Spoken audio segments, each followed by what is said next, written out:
Hello, Robert. How are you? You get the PDFs?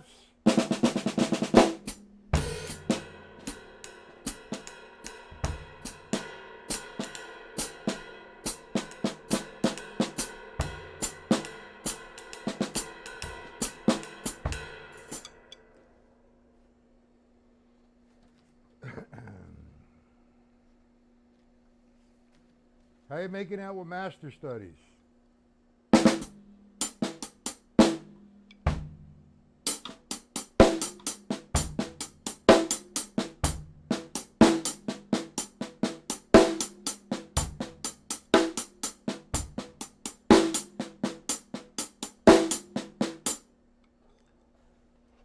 Hey, Seth.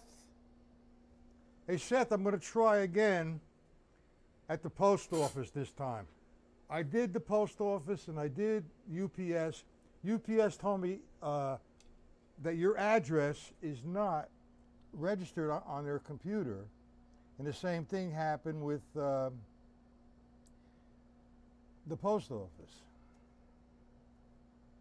So I'll try again tomorrow. And then we'll do a session. I'll show you how, I'll take over your screen and show you how to operate the system. But we all should have the PDFs.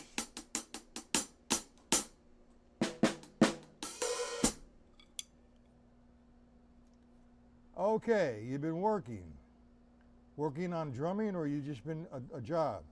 Which is it? You've been working on the Joe Morello Master Studies? Paul sent me a video, and he did really well. He did a good job. He really did.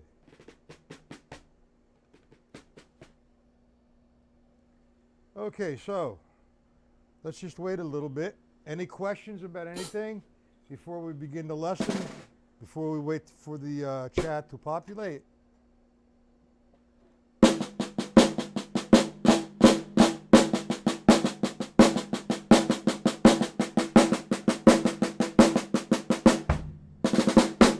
How many of you guys here are familiar with odd time signatures? Like 11/8, 7/8, 5/8.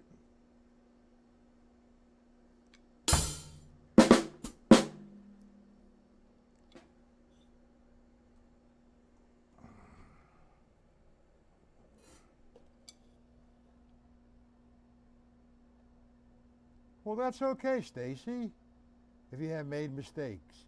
Just keep it slow. All right, let's wait for maybe Paul or someone else.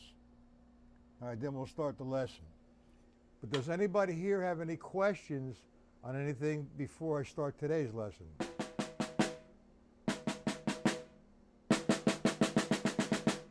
We all have the workbook, so this is sort of a combination.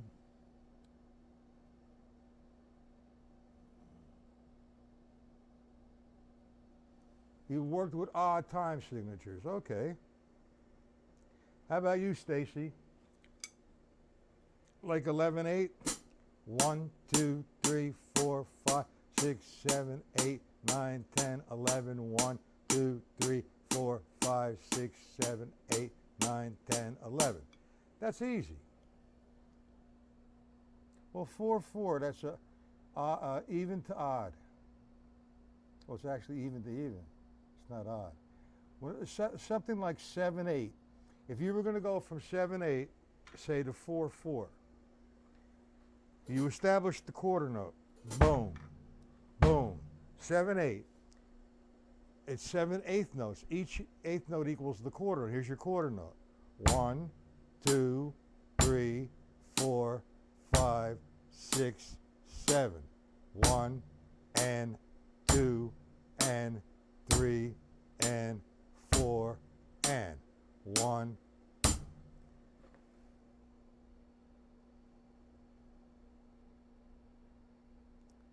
Who's this, Mike? How you doing, Mike? First time here, Mike?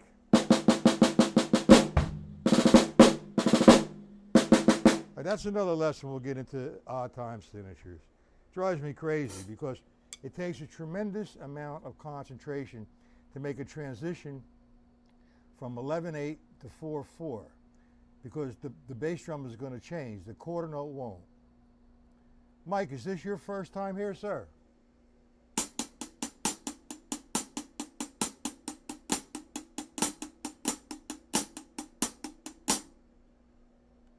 All right, we got 6 people in here. All right, here's what you need to do, Mike. Email me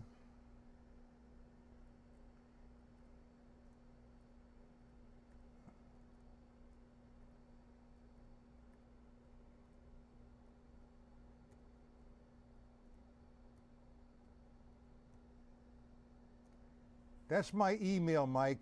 If you email me, I'll put you on the mailing list, and I will send you the PDFs if required, in the time and location of, what's that? Time and location of the lessons. Okay? Now today we're going to be working on a little basic funk. So you might want to write this down. All right? I don't know what your abilities are with reading and communicating with music, but this is in a 16th note formation. If you write down 1 E and the, 2 E and the, 3 E and the, 4 E and the. Just write that down, and I'll show you what we're going to be playing. We're going to play that, how we're going to play that, and what we're going to use the bass drum for. How we're going to put the bass drum in. Hey, Paul. How you doing? Hey, Paul, your video was really nice. Very nice. You worked hard on that. Drive you crazy? Okay, well, there's some things we could talk about, but I'm not going to talk about them right now. There's nothing wrong. Just that the preliminary and the stick heights are a little bit too high. What's going to happen as you up the tempo with those, Paul, it's going to force you to be right. So just stay with that. That's excellent. Mike, okay, can you please tell me when you wrote that down? 1 E and 2 E and 3 E and 4 E and because we're going to play an ostinato pattern between the hi-hat and the snare drum. So if you have that now, Mike, 1 E and the 2 E and the 3 E and the 4 E and on the count of 1 is the hi-hat with the right hand. On the E, it's the snare drum. On the and, the is the hi-hat. So you have 1 E and the.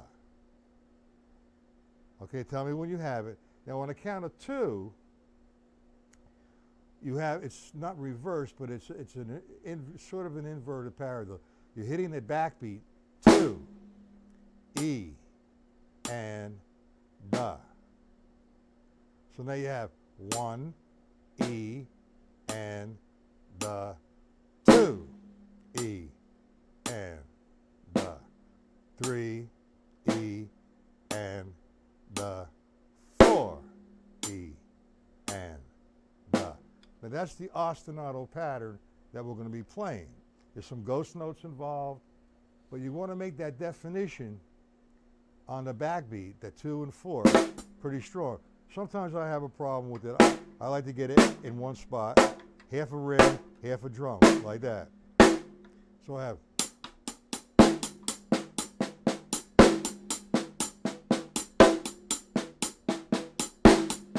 And it's coming off the paradiddle ostinato. And so for your information, Michael, an ostinato pattern, okay, is a pattern which repeats itself over and over again.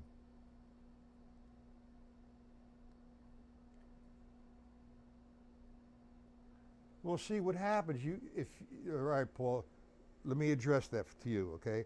When you're learning, first off, I'm pretty disciplined because I've been doing it a long time, but if I took line 1 from Morello's book,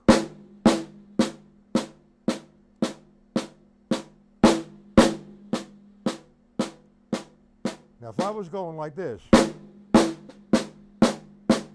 and the preliminary note, I wouldn't be able to play this.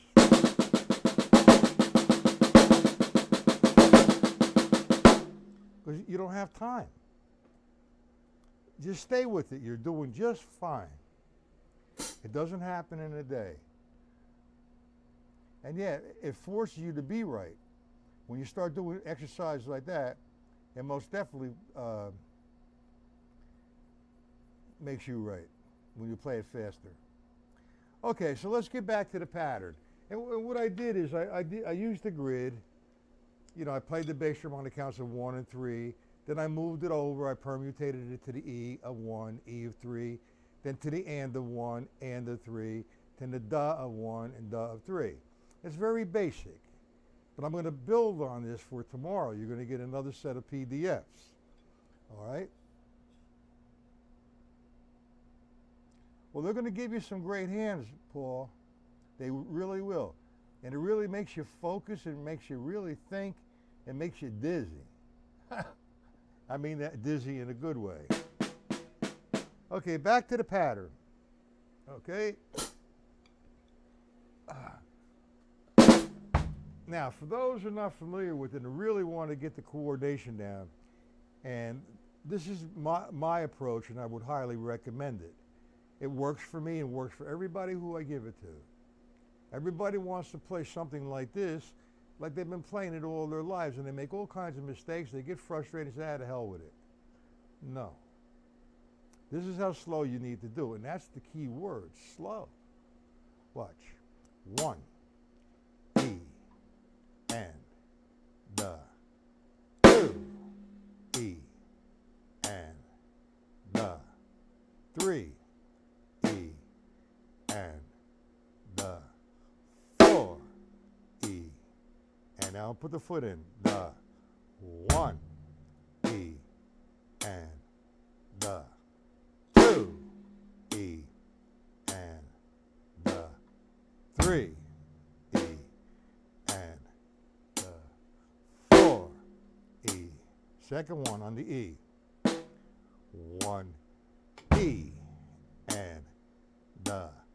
2, E, and, da. 3, E, and, da. 4, E, and, da.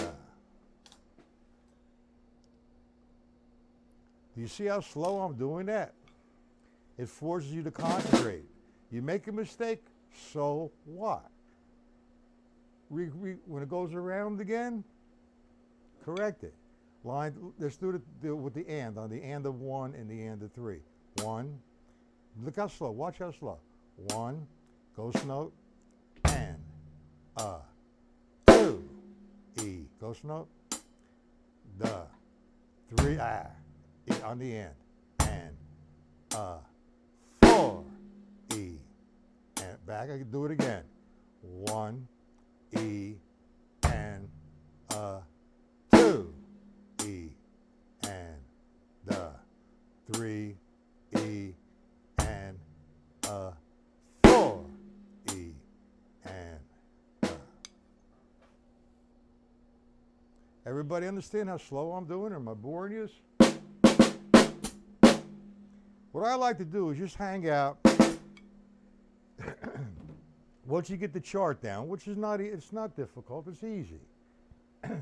I'll sit and play that for a half an hour or more. A little faster, I'll play it.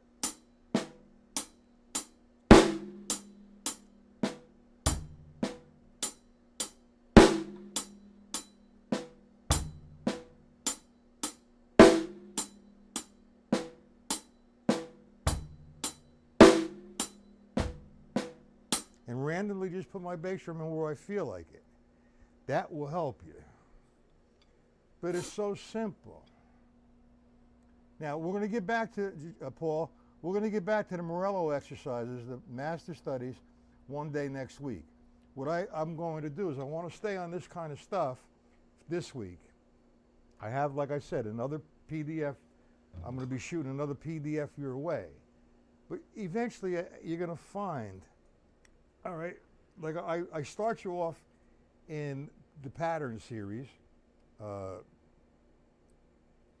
Gary Shafee's pattern series, time functions, and you see how he does that. and you have the workbook. Now, when you have another book like the Funky Primer or Rock and Bass Drum or any other kind of rock pattern, you will find how easy it has become now because you went through the whole grid. Does everybody understand what I mean by the grid?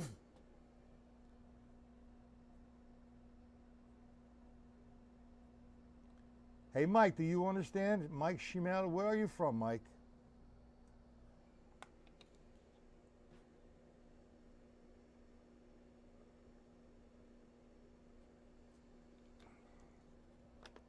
Now, there's like really absolutely no, who is Nat? Jimmy, you losing it again? How you doing, Jim? Okay, you understand the grid. Jimmy, do you understand the grid? Stacy, Robert, Mike?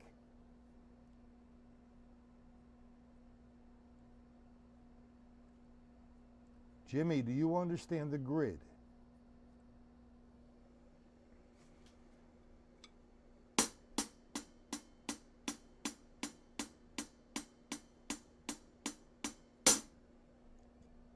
There's not that much of a delay, guys. Come on.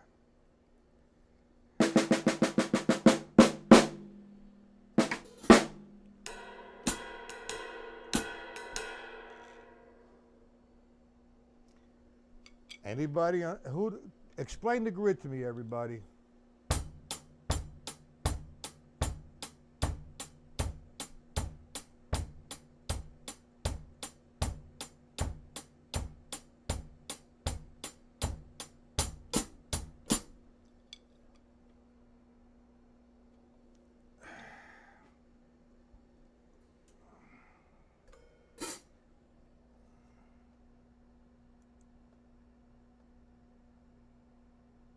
Thank you, Jimmy. All right, the grid. You understand it, Seth, right? You understand what the grid is? All right, if I was in a 16th note formation, Jimmy, 1 E and a 2 E and a 3 E and a 4 E and I said, let's play the grid with the foot. What would the bass drum be on the count on the first count?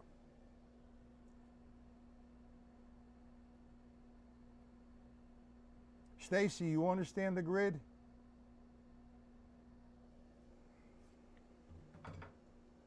This I'm going to do with my hands.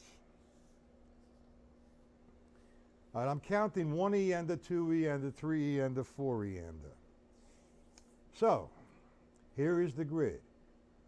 It's actually, you could say it's permutated. You could permutate the bass drum over one, each note, every 4 notes. So, for example, I'm just going to do the grid up to the four count.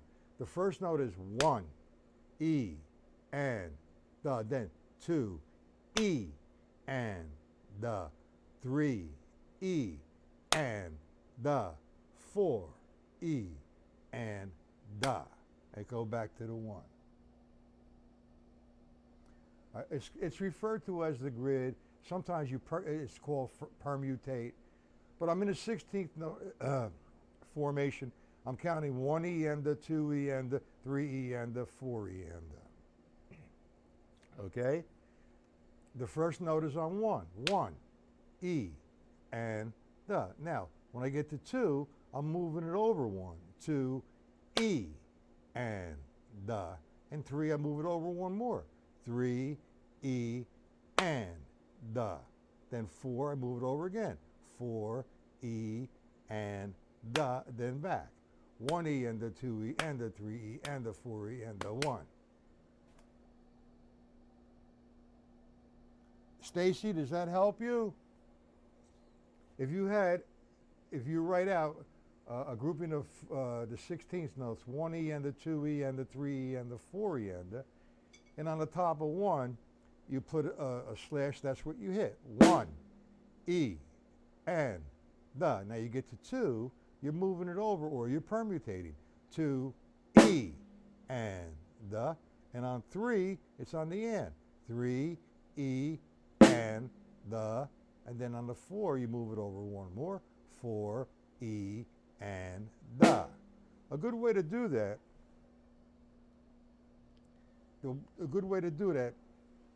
is if you're on, say you're playing 1 E and a 2 E and a 3 E and a 4 E, over and over again. And notice I'm just dropping the sticks. I'm going to play the grid with the bass drum.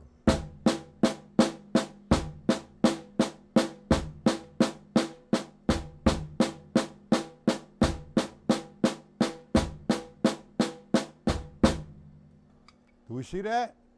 On top, I'm playing 16ths. And on the bottom, I'm moving the foot. That's the grid. That's referred to as the grid.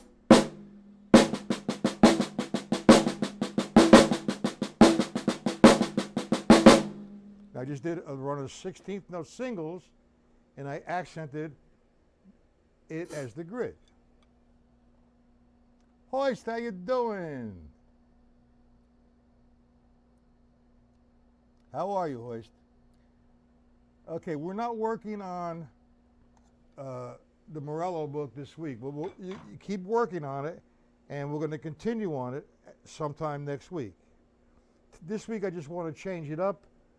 I'm more not Morello'd out, but I mean, it's like, you know, there's so many other things to do.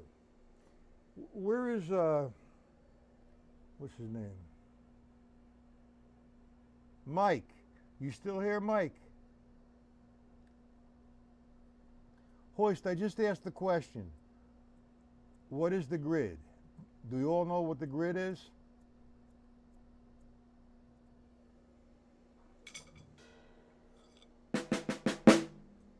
Now, I just did a couple examples. If I played the bass drum, 1 E and I'm playing single strokes on top, and I'm playing the bass drum as the grid.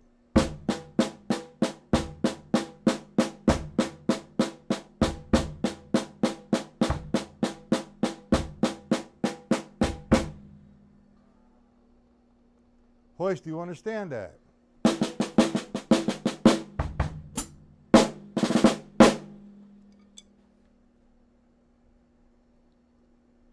Now I'm taking single strokes up on top, bass drum 1, 2, 3, 4, like,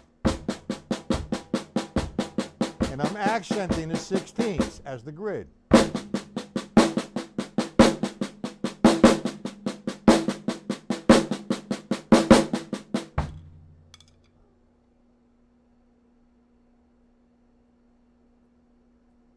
All right, do you know what the grid was, Hoist?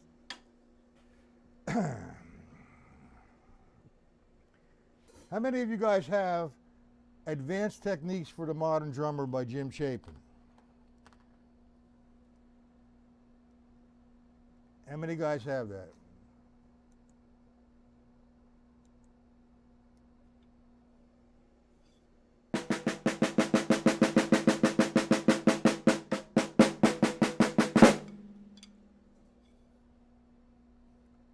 Boy, this delay really kills me.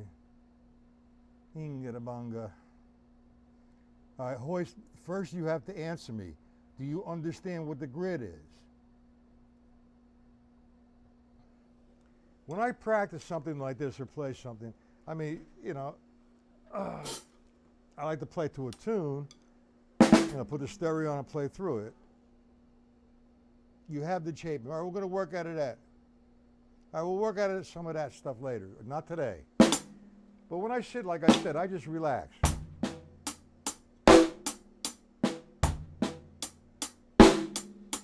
And I'll play the bass drum where I want. At first I'll start with the 1 and 3, right? That's simple.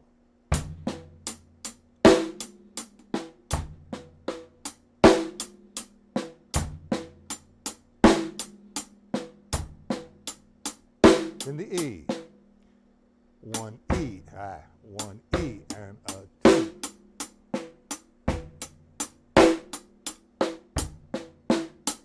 And I'll play it any place I want. I just relax. You have the Jim Chapin book. All right. What I'm going to prove to everybody, or for the guys who've been here for a while, you know, before Well, you have that. Okay, Jim, thanks. All right, I'm going to get to that grid in a second, okay, Hoist. I want to prove to everybody, not that I have to, but when you open up the book, and from what you've gone through so far with me, with Gary Shafee's pattern series, time functions, and the syncopation book, you're going to find how easy that book is. When I first purchased that book, yeah, the syncopation was out there, but Gary Shafee wasn't.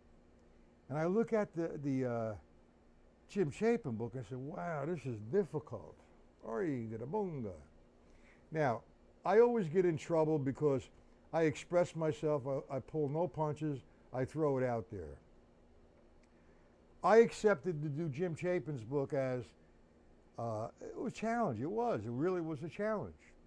But once I've accomplished that, the book didn't do anything for me.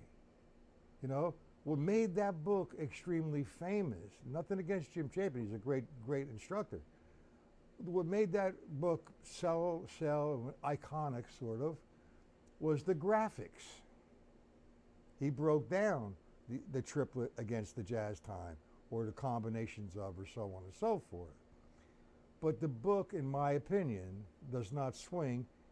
It has a basic foundation for you to understand how the jazz pattern is associated with the left hand, or between the bass drum and snare drum in right hand. And it serves its purpose. And if you move on to say something like Gary Shafee, or especially the syncopation book takes on a lot of melodic formation, which is what you want. What's this, Jim? Okay, let's get to Hoist again. Mr. Mante. All right. The grid sometimes gets confused with permutate. So, if I have a grouping of 16ths, 1 E and a 2 E and a 3 E and a 4 E and a, for each downbeat I have 4 strokes. 1 E and the, 2 E and the, 3 E and the, 4 E and the. Okay? Now, I'm going to play that with my right hand again on the hi-hat. I just keep taking different approaches here. Now, the bass drum is going to move over 1 after every downbeat. So I have 1, E, and now the E, 2, E, and now the and, 3, E, and the 4, E, and back, 1, E, and the 2, E, and the 3, E, and the 4, E, and 1. So it moves over per downbeat 1/16. Okay, we understand that? Hoist, does that help you out somewhat? If I was doing a run of 16th notes, we're just going to do the singles. We can do doubles, we can do paradiddles, and we can do all a stick control book like that. But I'm just going to do single strokes. So I'm going to do 1 E and a 2, 3 E and a 4 E and a. I didn't put no accents. So the accents are going to be the grid. 1 E and the 2 E and the 3 E and the 4 E and the 1. You understand that, Hoist?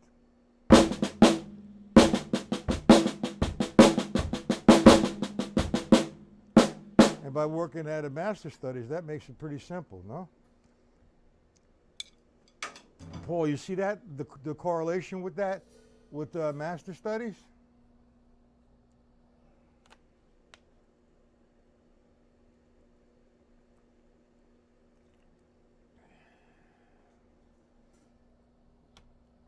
Jimmy, that would be nice if you could send it to everybody. That would be greatly appreciated. And we could compare the Chapin book, the Syncopation book, and Gary Shafee's books. Hoist, do you understand that?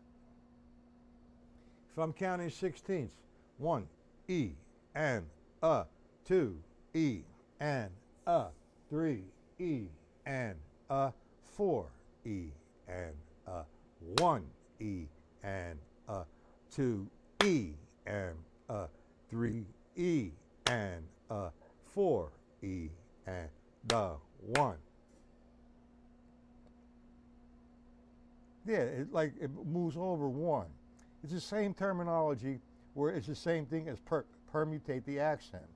1 E and the 2 E, 1 E and the 2 E and the 3 E and the 4 E and the 1. Now I can write all that out for you with the the stick control book, and that's accents and rebounds and master studies. You know, and you're going to see once you put your brain or your face in the book, master studies, all the things I explained to you are going to become second nature. Do you understand that, Paul? Can you see the correlation, Mr. Paul? You see it, okay. Okay, now, I don't want to hit too much. You have the PDFs, everybody, and that's the first 4 are the grid. I played the ostinato pattern, and notice on the, well, it's not really yeah, it is the grid. I played the bass drum on the 1 and 3. The second one, I played the bass drum on the E of 1 and the E of 3. Then the third one, I played the bass drum on the and of 1 and the and of 3. On the fourth one, it's the da of 1 and the da of 3. And if I continued that, then it would be, it's hard, it doesn't sound too cool when you do the backbeat and the bass drum together, but technically, if it's da, I would go to the 2 now, okay? When I hit the 2, it's on the 2, and then the E of 2, the and of 2, and the da of 2. I'll write a whole thing out for you guys. It's not that bad. Now, in your journey working with Joe Morello's Master Studies, the first 2 pages, can people just explain to me what the issues were that they thought the issues that they had were preventing them from going further? Can we talk? Can we address that? Any problems with it? Understanding? I mean, I took the time out to write it all out for you.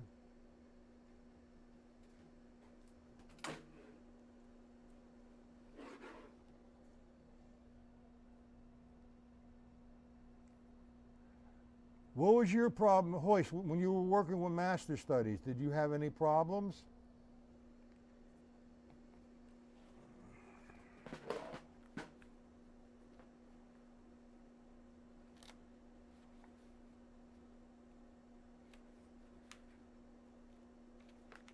Stacy?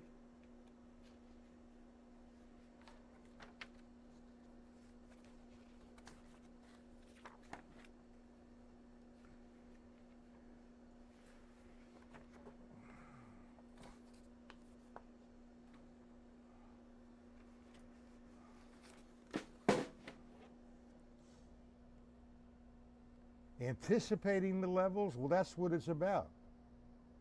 It's not anticipating the levels. It's anticipating the accent. The levels will come into view.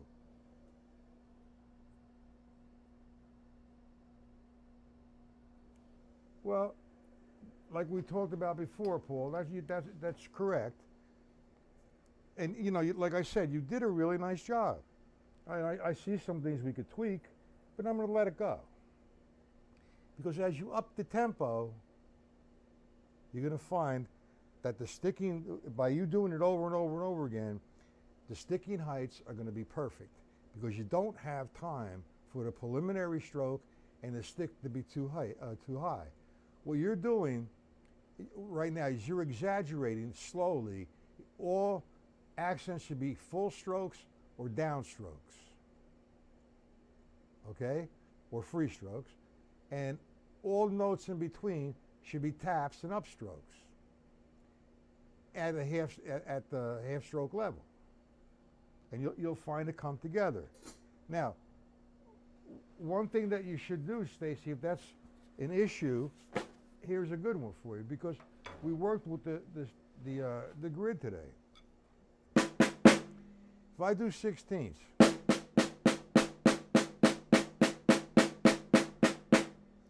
I'm going to accent the 1, the E of 2, the and of 3, and the da of 4, slow.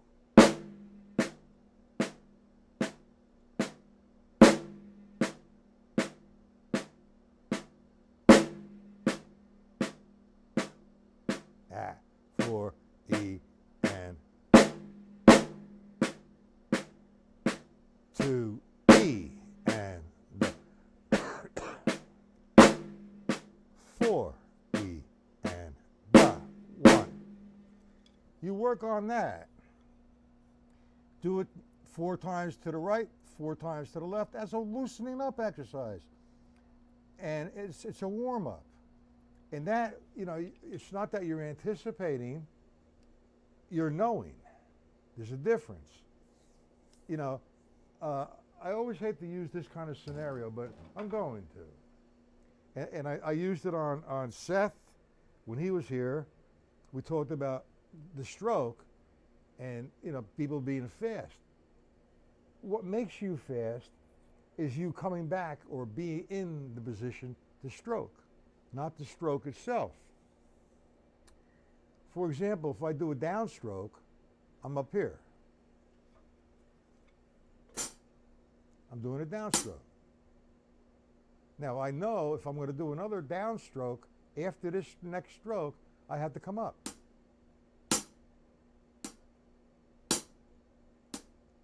And I'm waiting on the downstroke. That's what makes you faster. Plus, I talked about, not mixed martial arts so much, but boxing, for example. Yeah, he's got fast hands. Well, it's not that he's fast, he's throwing a punch out. He's up here, he's got a jab. He jabs and he comes back. The faster he comes back, he's in position to attack, like that. That's what gives him fast hands. He's training himself to be in position, and that's exactly what you're doing. Stacy, does that help you anticipating the lessons? If you just did this on a snare drum, say one measure like this. 1, E, and the 2, E, and the 3, and E, and the 1, 2, E, and the 3, E, and the 4, E, and the 1. Try that exercise. I'm gonna try to send it to you. I get so, that helps, it sure does. But see, what you need to do, Stacy, this is not about performing. What this is about is execution. I had a long discussion a couple nights ago with my friend Alan Herman, and we talked about, you know, teaching and students from the past, who they are in the present, and, you know, all the colorful things that we've done with the students. And there's nothing like, you know, somebody who studies with is playing in Birdland. That's really nice. But, you know, a lot of people want instant mashed potatoes, or they think that the teacher has a magic wand. And it all comes down to paying your dues. Simple. You work hard. It's not about performing how fast you can play it. Okay? It's about how you make it sound correct and how correct you are. And the key word, I keep saying it, is slow. Even if I did something like this. If I go 1, E, and the 2, E, and the 3, E, and the 4, and the 1. Do that for 10 minutes. Right-handed one measure, left-handed one measure, back and forth. That most certainly helps. Okay? Do you need me for me to write that down, guys, and send it to you? Where's Seth? Hey, Seth, if somehow we get that to you, that program, guess who's sending everybody their lessons? Robert, you understand that? Mike, where did you go? Okay, guys. Any questions about today, or questions in general? And Jimmy, you're going to try to send everybody, or send me the Chapin book. I'll send it to them. Okay? You got it, Stacy? Good. Eduardo, how are you? You come just in time for me to close my lesson up. Lessons in July and August are only Tuesday and Wednesdays. They're at 1 p.m., okay, and 7 p.m. Eastern Standard Time. You're very much welcome to come anytime you want. I've been starting a little early. Instead of 1 p.m., I might be starting maybe 12:45, and it's all Eastern Standard Time. So my next lesson is going to be 7 o'clock tonight. And like I said, for July and August, all I'm doing, taking a little break, is doing Wednesdays and Thursdays. Come September, we're back to 4 days. Thank you, Jimmy. Who's this guy? Marcio, just in time for me to close up. Okay, guys. Sorry, Eduardo and Marcio. The lesson is una, I guess PM, EST.